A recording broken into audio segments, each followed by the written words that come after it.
नमस्कार मित्रांनो, स्वागत आहे तुम्हा सर्वांचंच आपल्या आजच्या या व्हिडिओमध्ये। आजच्या आपल्या या व्हिडिओमध्ये आपण जाणून घेणार आहोत ठरलं तर मग या मालिकेच्या पुढील काही येणाऱ्या भागांचे लेटेस्ट त्याचबरोबर इंटरेस्टिंग अपडेट। त्यामुळे पटापट व्हिडिओला लाईक करा, तसेच चॅनलला सबस्क्राईब करून बेल आयकॉन आठवणीने प्रेस करा, जेणेकरून तुम्हाला पुढच्या प्रत्येक व्हिडिओचं नोटिफिकेशन मिळत जाईल आणि सर्व व्हिडिओंचा आनंद हा अगदी उत्तम पद्धतीने घेता येईल। चला तर मग मित्रांनो, अजिबात वेळ वाया न घालवता सुरुवात करूया आपल्या आजच्या व्हिडिओला।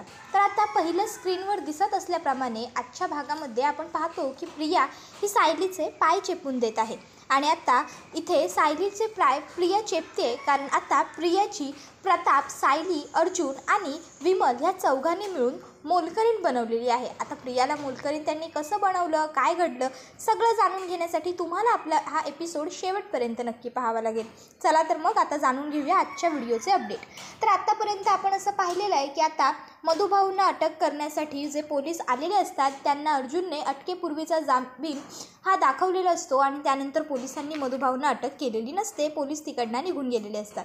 पण आता आपल्या वडिलांना अटक होणार ही भावनाच कुठल्याही मुलीसाठी अगदी असह्य असते आणि सायलीला सुद्धा मधुभाऊ हे अगदी वडिलांसारखे आहेत, त्यामुळे तिला या गोष्टीचा खूप त्रास होत असतो की अगोदरच त्यांच्यावर एवढे आरोप आहेत, त्यात आता हा खुनाचा आणखी एक आरोप, माझे मधुभाऊ कसे सुटणार, आणि या विचारांमुळेच सायलीची तब्येत थोडीशी खालावते। आणि आता दरम्यान सायली ही चालत असताना अचानक तिच्या पायामध्ये चमक भरते आणि त्यामुळे सायलीला थोडा त्रास होत असतो, तिला थोडं दुखू लागतं। पण नेहमीप्रमाणे गृहिणी ही आपल्या शरीराकडे, आपल्या स्वास्थ्याकडे लक्ष देत नाही आणि सायलीसुद्धा एक गृहिणीच आहे, त्यामुळे तीसुद्धा आपल्या स्वास्थ्याकडे अजिबातच लक्ष देत नसते। पण आता तिला आणखीनच अचानक जास्त त्रास होतो आणि ती चेअरवरून उठत असताना तिचा पाय अचानक दुखतो, त्याच्यामध्ये कळ येते।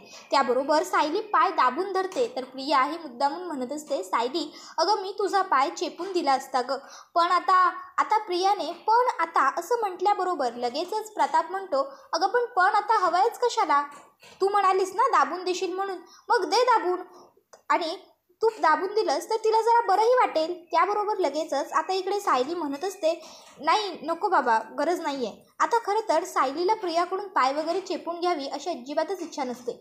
मग प्रताप म्हणतो, अगं असं कसं, असू देत, चेपू देत तिने तुझे पाय, जरा तुलाही बरं वाटेल, आराम मिळेल। आता खरं तर मुद्दामूनच प्रतापने प्रियाला पाय चेपायला लावलेले असतात, कारण प्रतापला ही गोष्ट अगदी व्यवस्थित माहीत असते की प्रियाला सायलीचे पाय वगैरे चेपून देण्यामध्ये काहीसुद्धा इंटरेस्ट नाही आहे, फक्त ती हे सगळं काही नाटक करण्यापुरतं बोलते, जेणेकरून ती कल्पना आणि पूर्णा आजींच्या नजरेमध्ये अजून चांगली बनावी।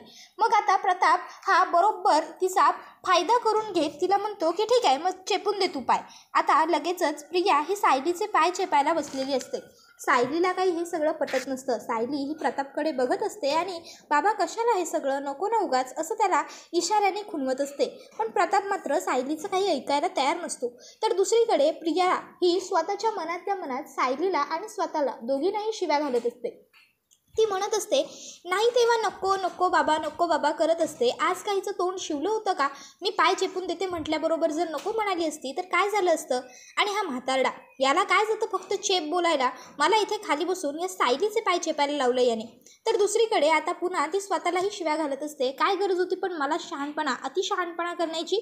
त्याबरोबर आता प्रताप हा प्रियाला म्हणत असतो, तन्वी अगं चांगले चेप ना, असे म्हणजे दाबून चेप, जरा तिला जरा आराम तर वाटला पाहिजे, चमक भरली आहे ना तिच्या पायामध्ये। त्याबरोबर लगेचच आता प्रिया म्हणते, हो बाबा व्यवस्थितच दाबते, हो ना सायली, सांग ना बाबांना व्यवस्थित चेपते मी तुझे पाय म्हणून।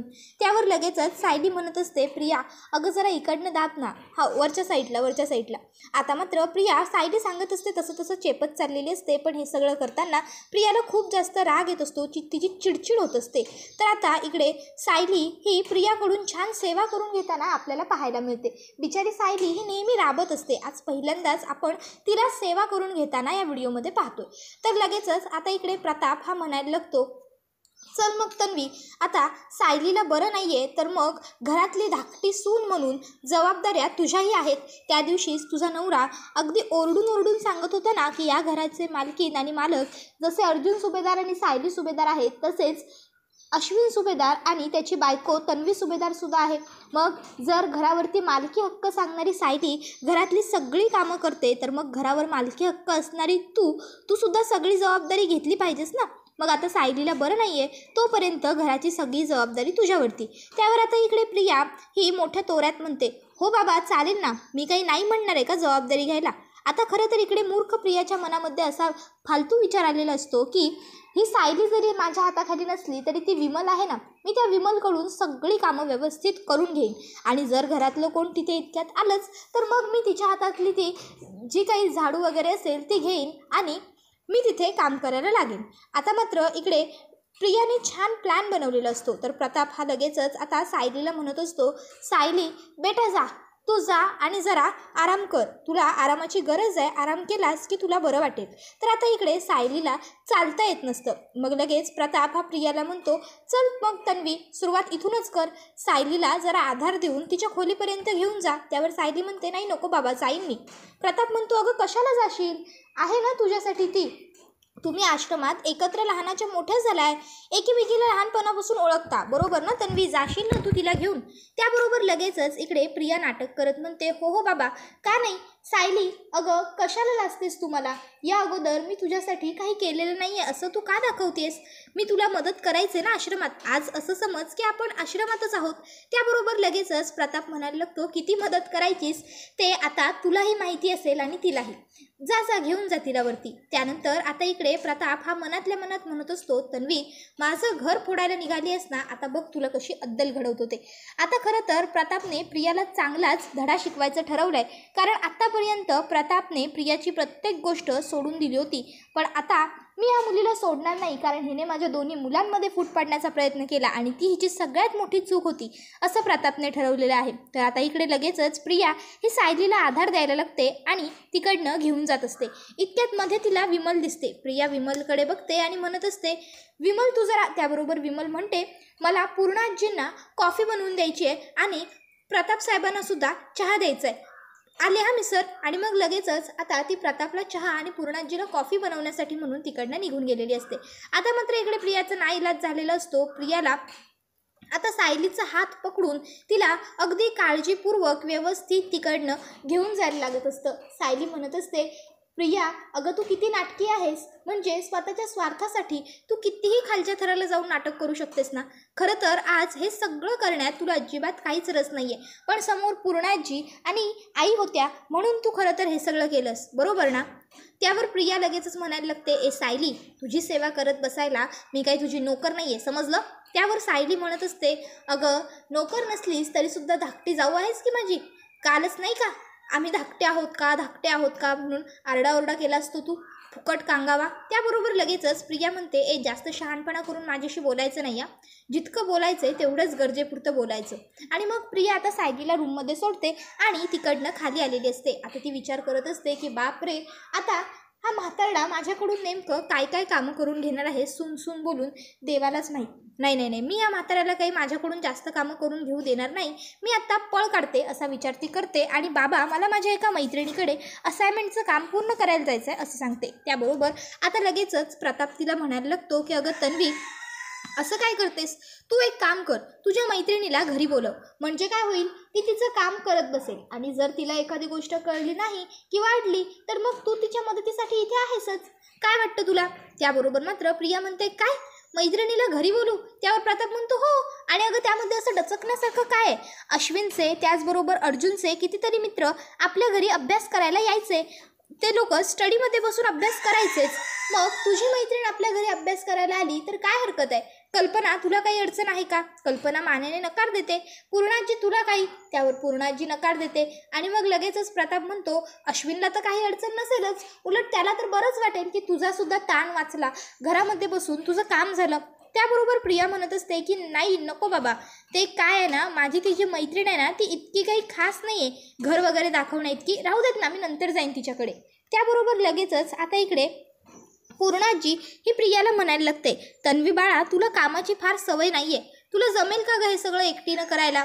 त्याबरोबर प्रिया म्हणत असते की हो का नाही पूर्णाजी, अगं जशी सायली इथे काम करते, सायली घर सांभाळते, तसंच मी सुद्धा करू शकते, मी सुद्धा घर सांभाळू शकते. आणि तुला माहिती आहे का, आश्रमात असताना सगळी कामं मीच तर करायचे, पाहिजे तर विचार नंतर ना तू सायलीला. मग आता इथे आल्यापासून काय झालं, सायली सगळीकडे पुढे पुढे करते, मी केलं, मी करते असं तिला सगळीकडे मिरवायचं असतं ना, म्हणून खरं तर मी लक्ष देत नाही ग घरच्या कामांमध्ये. नाहीतर मी घरची कामं अगदी उत्तम पद्धतीने करते. आता खरं तर इकडे प्रियाला वाटत असतं की मी कितीही मोठमोठ्याने बडाया मारल्या तरीसुद्धा काही फरक पडणार नाही, कारण विमल आहेच घरात काम करायला. मी विमलकडूनच सगळी कामं करून घेणार आहे. पण आता विमलसुद्धा बरोबर प्रियाला धडा शिकवण्याचं ठरवते आणि मग ती आता कल्पनाकडे येते आणि कल्पनाला सांगत असते, कल्पना वहिनी, माझ्या आईची तब्येत थोडी बरी नाही आहे, त्यामुळे मला अचानक गावी जावं लागणार आहे. मला आत्ताच आईचा फोन आला होता आणि त्याशिवाय माझीही तब्येत जरा बरी नाही आहे, बरेच दिवसात घरी जाऊनही आली नाही आहे. तर मग मी असा विचार करत होते की जर तुम्ही मला सुट्टी दिलीत तर बरं होईल, मला घरी जाता येईल. अहो, आईची तब्येत बरी नाही आहे म्हणून, नाहीतर कदाचित मी सुट्टी घेतलीसुद्धा नसती. आता एखाद्या व्यक्तीच्या आईची तब्येत बरी नाही आहे, तिला आपल्या आईला भेटायचं आहे आणि तिला अडवणं हे काही कल्पनाच्या तत्वात बसत नाही. त्यामुळे कल्पना ही विमलला म्हणते की ठीक आहे, घे तू सुट्टी, मस्त 15-20 दिवस जरा जाऊन तुझ्या आईला भेटून ये, इथली काळजी करू नको, इथे आहोत आम्ही. पूर्णाजीसुद्धा सांगते की हो, आणि काही लागलं तर कॉन्टॅक्ट करा मला. त्याबरोबर लगेचच विमल म्हणत असते, पूर्णाजी तुम्ही इतकं बोललात हेच माझ्यासाठी खूप आहे. आणि तरीसुद्धा पूर्णाजी ही लगेचच विमलला स्वतःच्या पर्समधले पैसे काढून देत म्हणते, हे घे, तुझ्या आईला बरं नाही आहे ना, म्हणजे तुला खर्च वगैरे लागेलच, त्यासाठी असू देत हे पैसे थोडेफार. आता इकडे खरं तर विमल म्हणत असते, अहो पूर्णाजी, पण त्यावर पूर्णाजी म्हणते, अडीनडीला पैसे कामी पडतात, असू देत. आणि मग ते जबरदस्तीने आता इथे विमलच्या हातामध्ये पैसे ठेवून देतात. त्यानंतर आता इकडे प्रिया ही विचार करायला लागते की अरे देवा, आता तर ही विमलसुद्धा इकडनं निघून चालली आहे, म्हणजे घरातली सगळी कामं मला एकटीलाच करावी लागणार. आता मी काय करू? तर आता इकडे विमल ही पटापट लगेचच सगळी तिची पॅकिंग वगैरे आवरावर वगैरे करायला सुरुवात करते. आता विमलने खरं तर हे सगळं मुद्दाम केलेलं असतं, कारण प्रियाने गेल्या वेळेस तिचा नोकर म्हणून हिणवून खूप अपमान केलेला असतो. तिला सगळ्यांच्या समोर नोकर आहेस तू असं सुनावलेलं असतं आणि या गोष्टीचा तिला खूप जास्त राग आलेला असतो. तिला राग येण्यापेक्षा जास्त वाईट वाटलेलं असतं ह्या गोष्टीचं की आजपर्यंत मला या घरामध्ये असं हिणवून कोणीही बोललं नव्हतं आणि आज ही काल आलेली मुलगी मला असं हिणवून तुच्छ लेखून बोलली. आणि म्हणूनच आता प्रियाला धडा शिकवण्याची गोष्ट विमलताईने सुद्धा मनावर घेतलेली असते आणि म्हणूनच आता विमलताई ही तिच्या माहेरी निघून चाललेली असते.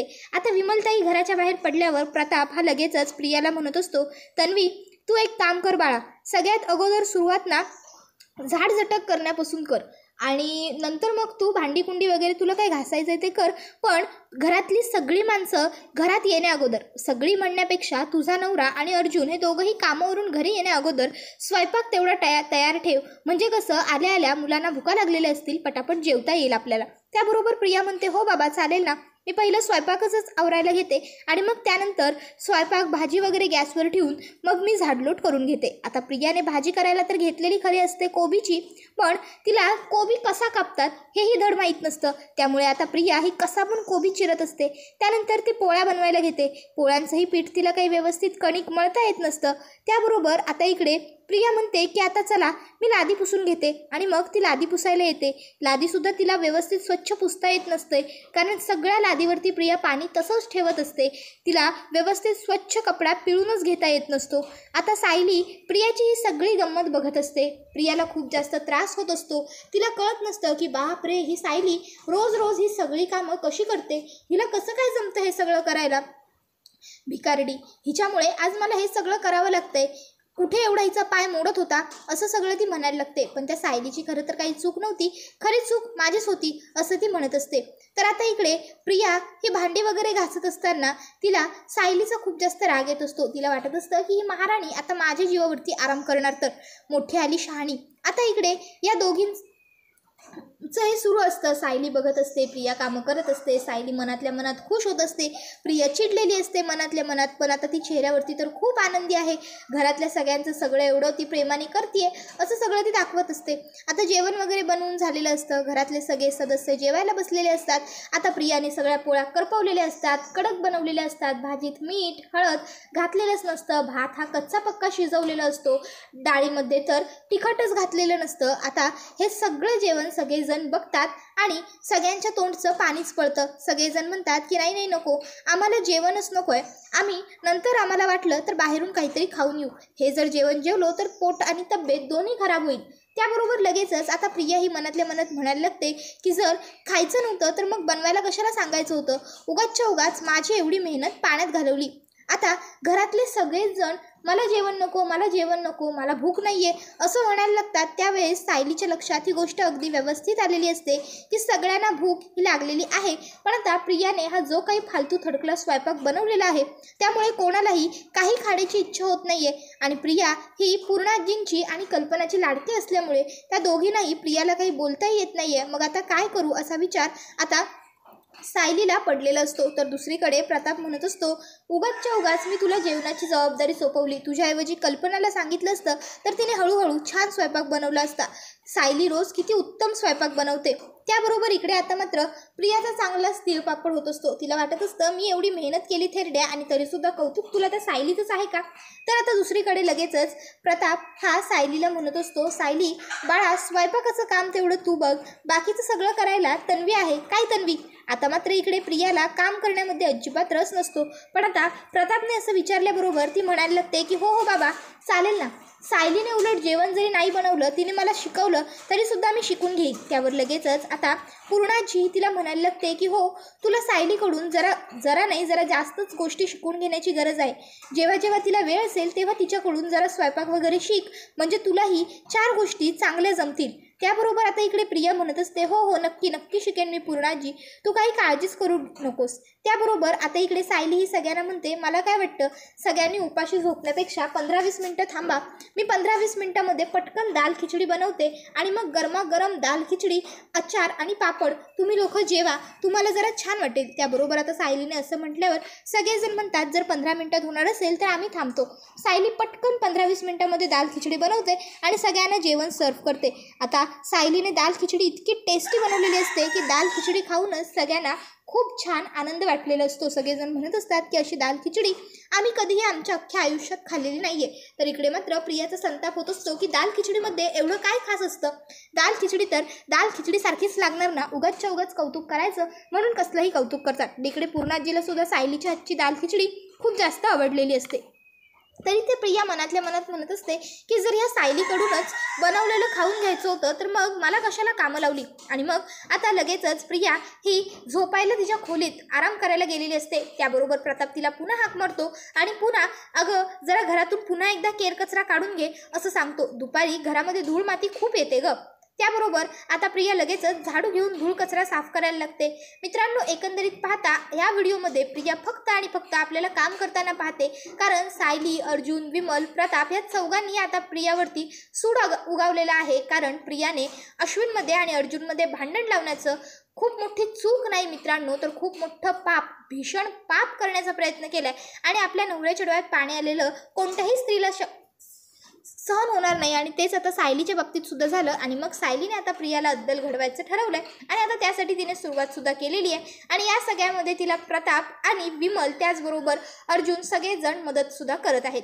आता तुम्हाला काय वाटतं, त्यांचा हा प्लॅन वर्क होईल का आणि प्रिया वैतागेल का, ते आम्हाला कमेंट करून नक्कीच सांगा. त्याचबरोबर व्हिडिओला लाईक करा, चॅनलला सबस्क्राईब करून बेल आयकॉन आठवणीने प्रेस करा, जेणेकरून तुम्हाला पुढच्या प्रत्येक एपिसोडचं नोटिफिकेशन मिळत जाईल.